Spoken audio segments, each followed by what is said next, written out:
Kiinteistössä oli ongelmia lämmityksen ja lämpimän käyttöveden riittävyyden suhteen ja se ratkaistiin sitten tämmöisellä vähän uudenlaisella ratkaisulla.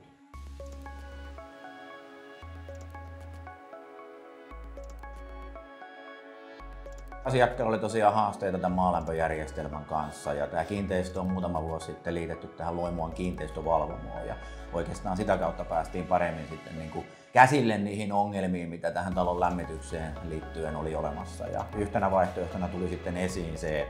että liitetään tämä takaisin kaukolämpöverkkoon, mutta kuitenkin niin, että hyödynnetään tätä olemassa olevaa maalämpöjärjestelmää, erityisesti niitä lämpökaivoja, mihin on kuitenkin investoitu aikanaan aika paljon rahaa.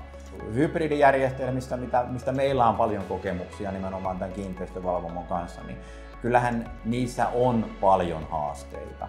Ja usein se liittyy siihen, että ne ei välttämättä ole suunniteltu oikein ja se hybridilämmityskokonaisuus ei toimi yhdessä oikein, mutta näissä Högfors GST-ratkaisuissa nimenomaan niin kuin meidän kokemus on se, että ne toimii vakaasti ja se on tietenkin niin kuin kivijalka, minkä päälle on sitten helppo rakentaa.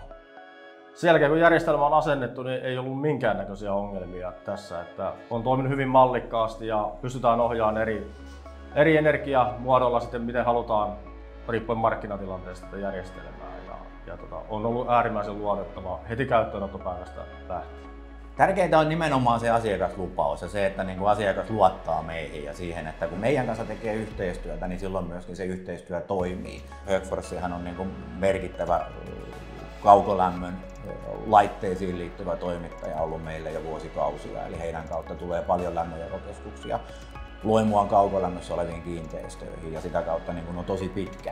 pitkä hyvä yhteistyö ja se helpottaa mun mielestä sitä, kun lähdetään myöskin tekemään nyt sitten tämmöisiä vähän uudenlaisia, erilaisempia ratkaisuja ja heillä on myöskin tämmöinen niin kuin